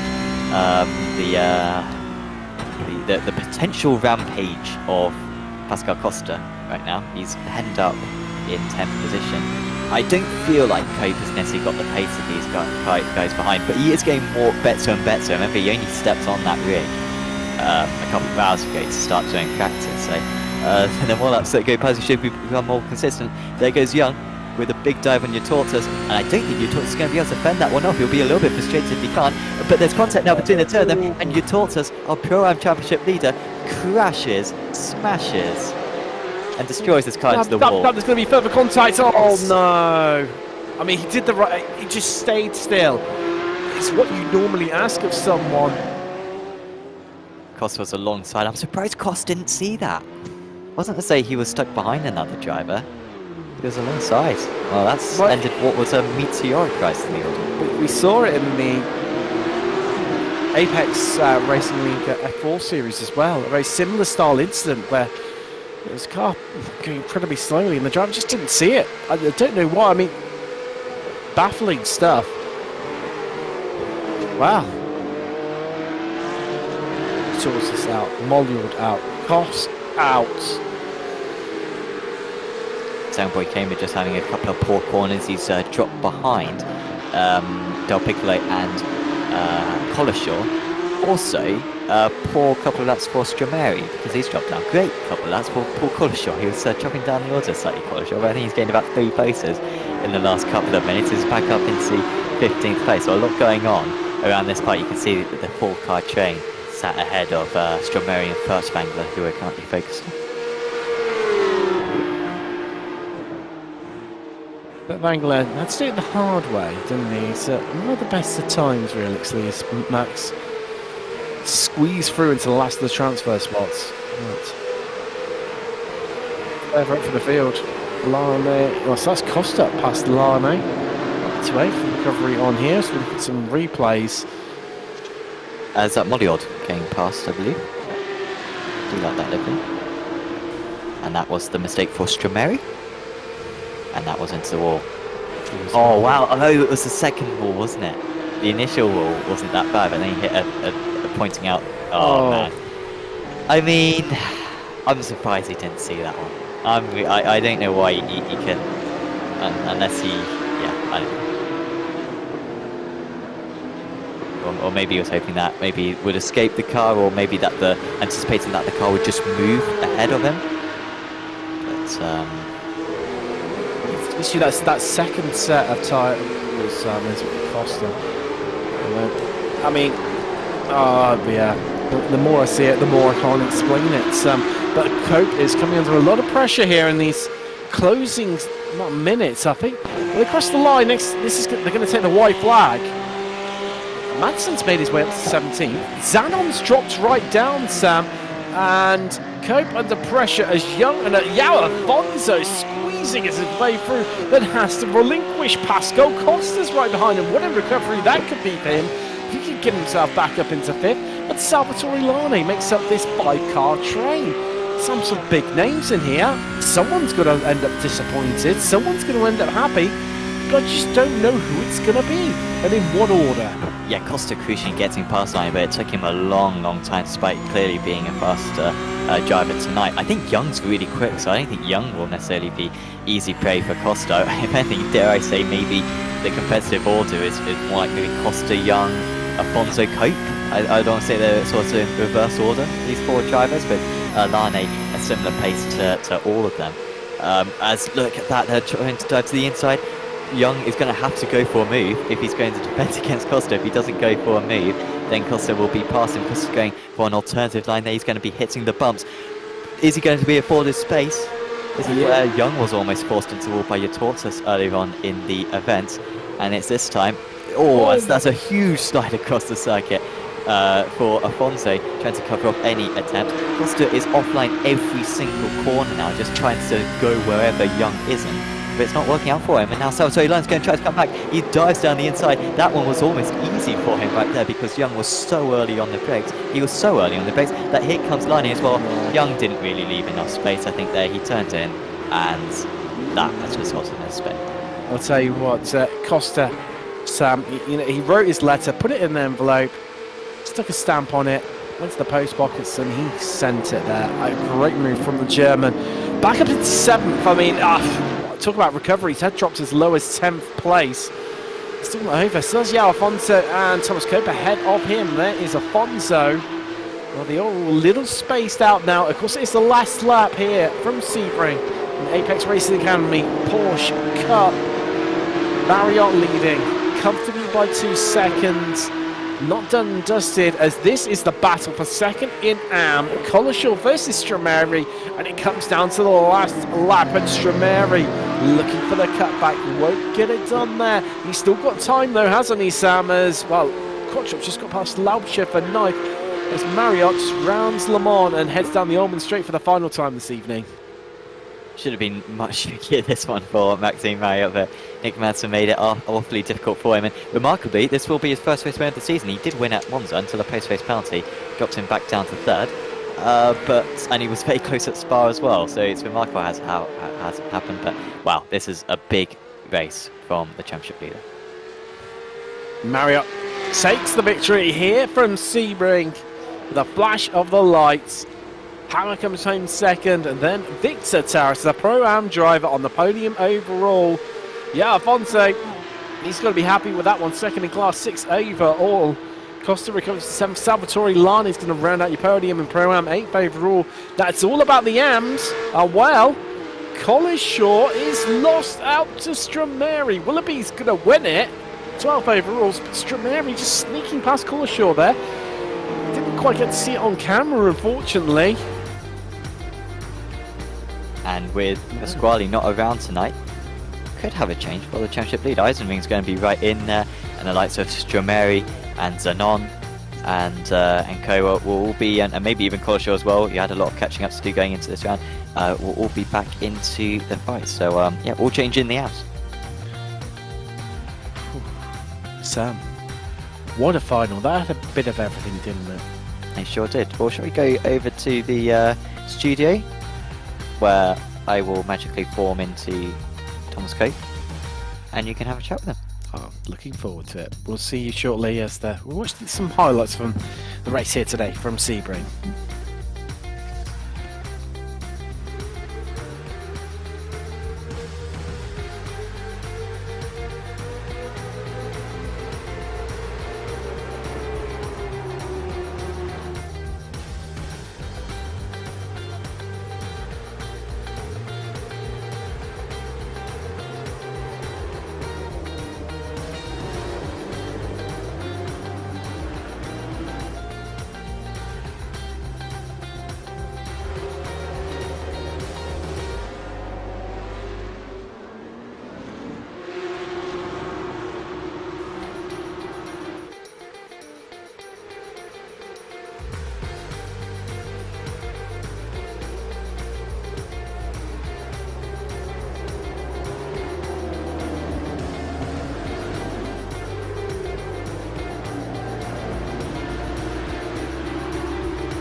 Welcome back, and well, what a race that was. What a final. And as Sam mentioned, he's magically transformed into Thomas Cope. Thomas, welcome along. I mean, for yourself, not a bad final, not a bad outing realistically, in a rig that you're not used to normally. And, well, I mean, talk to us about your race. Yeah, obviously the rigs here at Apex are mega, but they're no rig that I'm used to at home, obviously. So it's completely different trying to come here and race on a different rig on completely different gear that I've probably never used before in my life as well. Big reps to Apex for the rigs and everything. They're really good, and that was a mega final race. It was. I mean, made it some places as well, up into 5th. It's a solid result. I mean, we just see some of the images just behind you on the screen right now. I mean, it looked really, really tough. That opening lap, a lot of people around you. Just talk us through those couple of opening laps, because there was a lot happening out on track. Yeah, it was just trying to stay clean. Obviously, there was a lot of drama, a lot of cars around us. Couldn't really, just trying to place the car in the right place and try and run my line and stay safe, really, in the end. Obviously, made up a couple of positions in the process. No, I mean, definitely. Well, from you say just a couple, just casually passes it off, like it's nothing at all. And I mean, coming into those final laps, talk us through it. You were on a lot of pressure. There was a queue forming behind you with 4 cars, all wanting to have a go.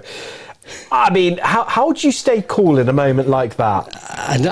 There is no way of staying cool. It's just keeping a level head and looking forward. Obviously, the race is in front and not behind, and obviously just putting the car in the right place. I think Aiden behind, he really made a few mistakes following me into a couple of corners. And ultimately he lost a couple of positions because of it as well. Just the smart IQ to put the car in a good place to really defend and put the people in positions they don't want to be. So effectively, almost, you're seeing a good example of it right now, almost sort of backing them up to fight amongst themselves. Was that more your tactic? Yeah, obviously Alfonso took the bait when Aiden came down into the hairpin. Aiden stuck behind me on the inside line, and Alfonso came around the outside, and they went too wide and lost a bit of time. And obviously Aiden came out worse because he came out a few positions down and lost a couple. Alfonso, I knew I was faster than Alfonso most of the race, so really getting him behind me in front of the other guys really helped in terms of the strategy for that final part.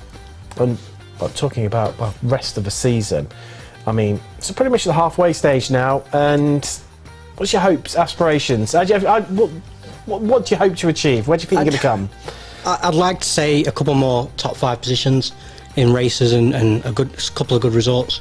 Obviously, I'm not in the championship running anymore due to the spa round last week, which is kind of my own fault. But yeah, I just want to look good and do a couple of good results on the broadcast. Absolutely pleased to have you here. I mean, congratulations. Great to see you in person. Someone who I've commentated on quite a few times, and well, great to have you here, and hope you've enjoyed it ultimately. Yeah, this is my second time here. I love it. Such an event, such a venue. Obviously, everything to Apex for even letting me come and really do this, and for everything, really. Well, definitely. Thomas Cope, who finished 5th place here today. Congratulations, buddy. Thank you very much. And he's going to magically transform back into Sam Fitzpatrick very shortly there. Well, I'm sure we've got a few other drivers lined up, ready and waiting for us. Maxime Marriott, do you want to have the honours? I've had the pleasure of chatting to Thomas live. I'll let you put your earpiece back in. We'll give you a few seconds of, well, and try and compose yourself after what was a cracking final as well.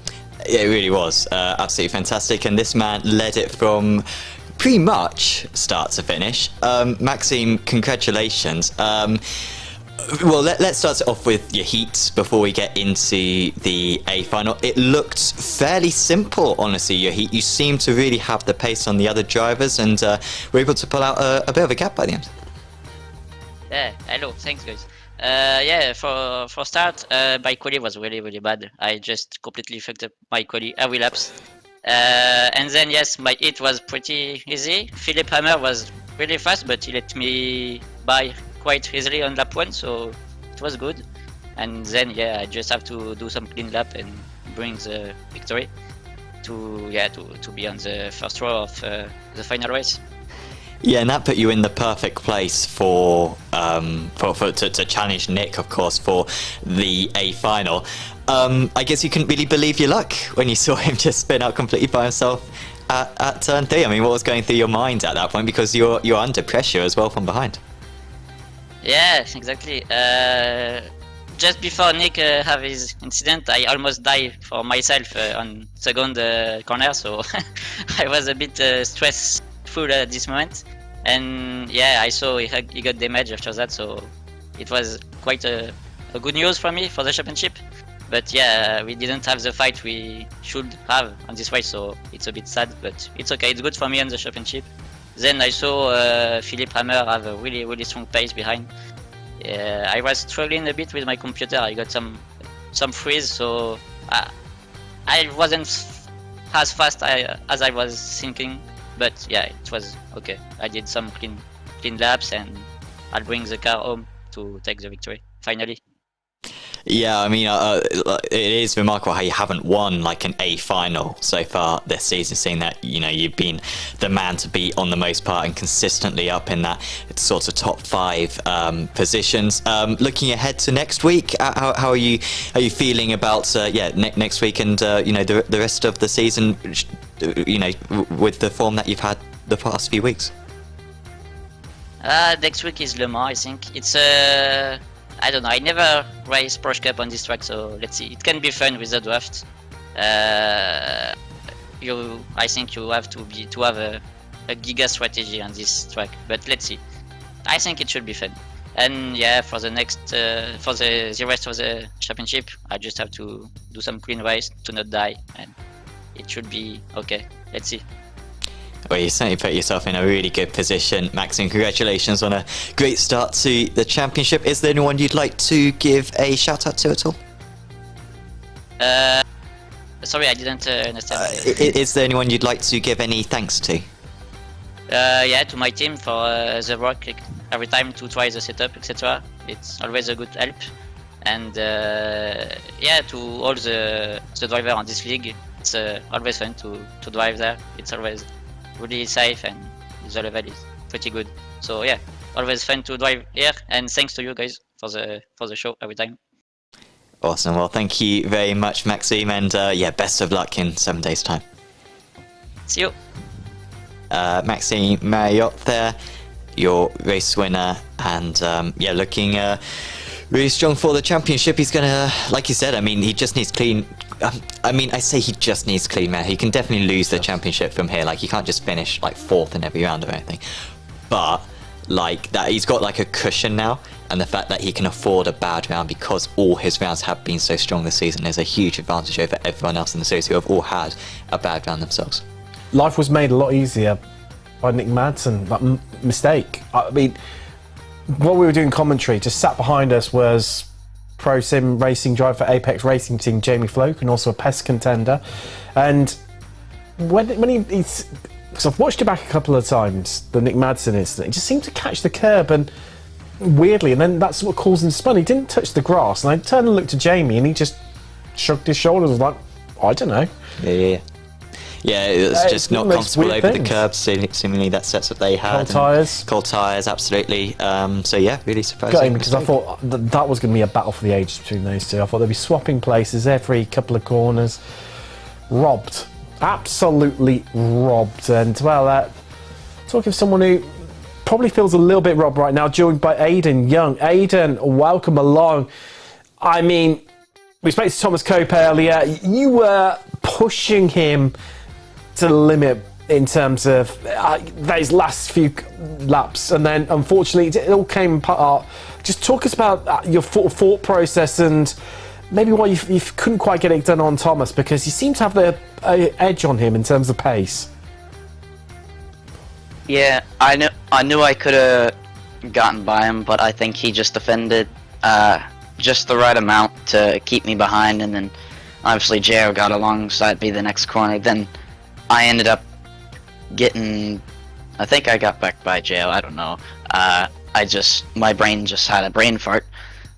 But then the next lap I knew I had to get back up there if I wanted a chance of the overall 5th place and the the 5th in a class, so I fought really hard, and then I sent it into turn 1, and then we were too wide, and then obviously Pascal sent it from about 2 car lengths back, which scared the crap out of me, and then I drove him cleanly through that corner, and then obviously Salvatore, he got over ambitious. I was already fully alongside him. I was turned into a corner. I was committed to it, and he got over ambitious, got up on the curb, and then just spun me out. In terms of positives to take away from here, I mean, Pascal Costa, he's been, when he hasn't had bad luck, he's been, you know, incredible in terms of pace this season. Was potentially, if it hadn't been for the slowdown that he occurred in the opening laps, could have been fighting for a victory here today. The fact that, you know, you were fighting him, you know, pound for pound in terms of pace, I mean, surely for continuing into the rest of the season and obviously heading to Le Mans next, it's going to be a real positive for you to take away from this race. Yeah, I would say my pace was a definite positive. I didn't think I was going to be as quick as I was today. You know, I thought I was going to be like mid-pack, so to run up front fighting for top 5 and heck, even possibly podium was really nice for me. It gave me a lot of confidence, giving me big confidence boost. Sorry, I can't talk. Still got the adrenaline running through my veins. Don't worry about it whatsoever. Don't worry. And says Le Mans, where do you think you're going to come? I love Le Mans, but I don't know how I will fare in the Porsche Cup car. Like, I'll have to do a lot of practice, because there's these 2 braking zones that I really struggle with, and that's the first one on the back straightaway, and then after the second little chicane on the back stretch going to the next one, the right hand corner hairpin, that long Mulsanne corner, zone. yes. I know exactly. Yeah, so obviously the first first chicane into Mulsanne, and then obviously the Mulsanne corner. They are a little bit tricky. Personally, I struggle a little bit with into Indianapolis with the way you have to sort of trail it through, and yeah, no, you're far better than myself anyway. But well, Aidan, commiserations in some ways, congratulations in others, and we'll see you in a week's time when, of course, we head to Le Mans. Thank you. You guys have a good one. Likewise. Got a feel for him. Was up there, could have had it, and just comes off worse.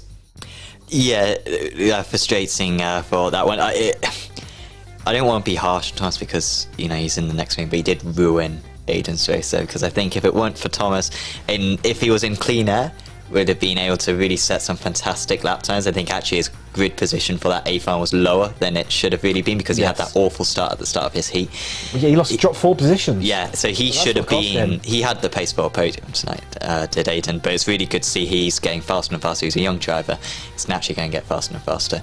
And so, yeah, it's really good to see him up there. We do also have Nick Madsen ready to have a chat with us as well. Nick, well, we'll go straight to it straight away because we have to. Your spin. Just talk us through exactly what happened in the car. It's maybe not worth an interview, but I'm happy you guys took me in. But I had a good start. Maxime was a little bit better off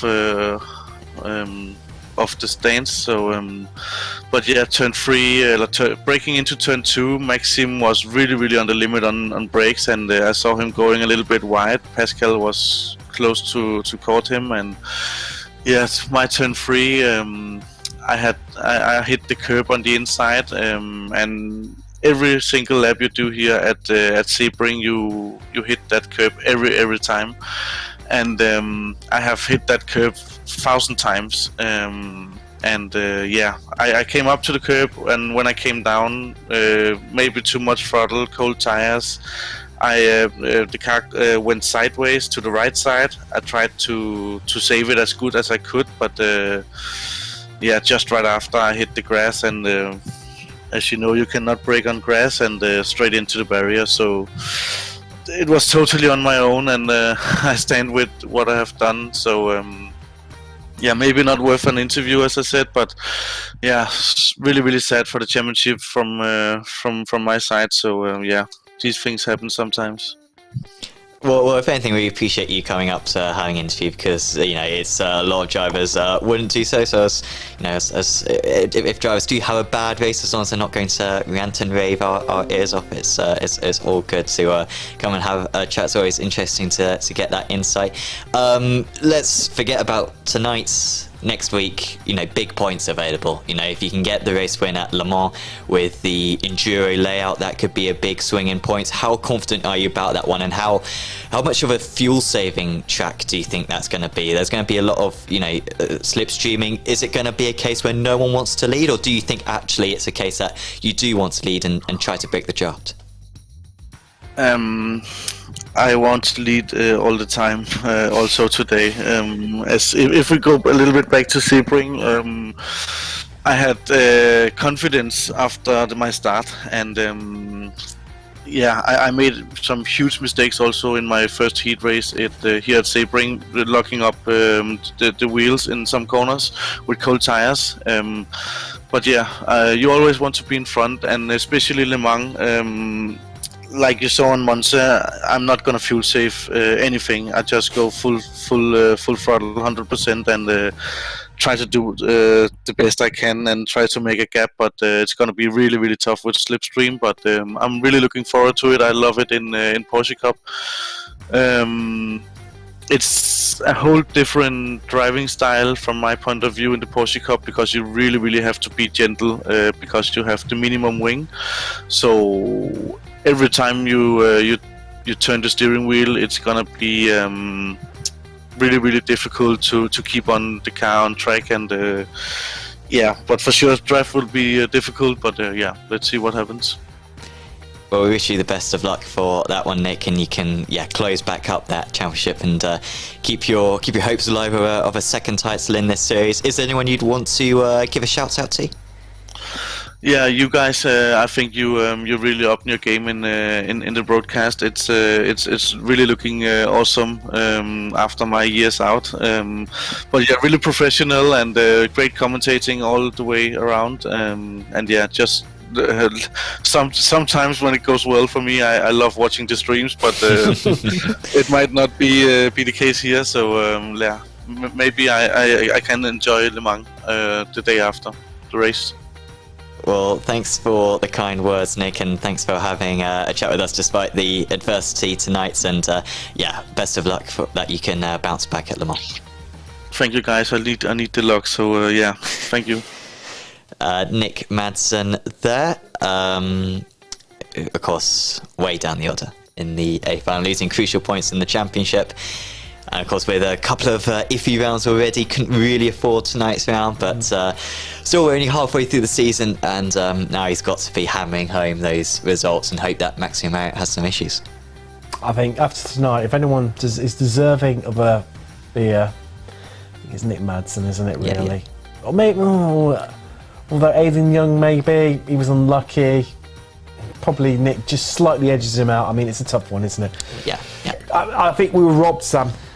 I think we were robbed. I think if Madsen keeps it on the tarmac, like I said, hits that curb 1,000 times, just that one time, and ends up in the wall, dead, I think that could have been a real good fight between him, Pat South, Costa, and of course, our winner, Maxime Marriott.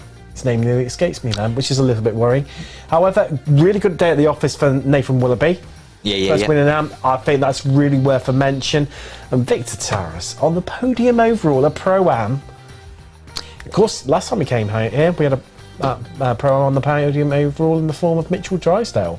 Yeah, and of course in the Pro-Am Championship, really much more live now. You're told to had a couple of poor rounds. Of course, last time out, didn't score 2 points at Spa. And then tonight, having a very good round up to that huge crash that he had. And so a couple of poor rounds for Utos after scoring more points than anyone else in every single one of the first 3 meetings in the Pro-Ams.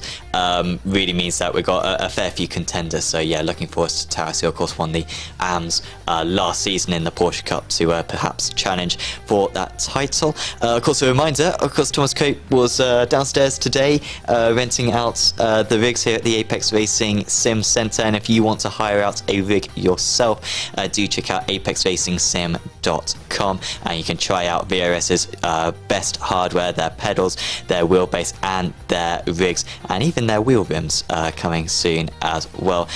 So if you are interested in buying all that equipment, absolutely the best way if you're located in the UK to test it out is by visiting Apex Racing UK. And yeah, of course, next up, Tim, Le Mans, I think it's going to be really strategic. That one, we're very much going for the slipstream circuits for these longer races. Monza first. I think it's going to be not a whole lot different to that. I don't think it is. I love that place. Absolutely adore it. I can't wait for it, Sam. Like you say, slipstreams galore. What's not to love in terms of action and overtaking? Le Mans brings that. Long straight, big braking zone, into a tight corner, always means an overtake. You've got 3 of them down the Mulsanne Straight. You've then got Indianapolis. You've then got, you know, maybe even if you're brave enough, into the Porsche curves and through Corvette. You've then got into 4 curves, again, if you're quick enough. Then turn 1, and then starts all over again down the Mulsanne Straight. Yeah, and I look forward to Nick Masson trying to go at it alone. He's going to be like a Tour de France cyclist, just, you know, forgetting about the pack and just absolutely belting it around there, which does often quite work. So I saw at Monza from Valgert.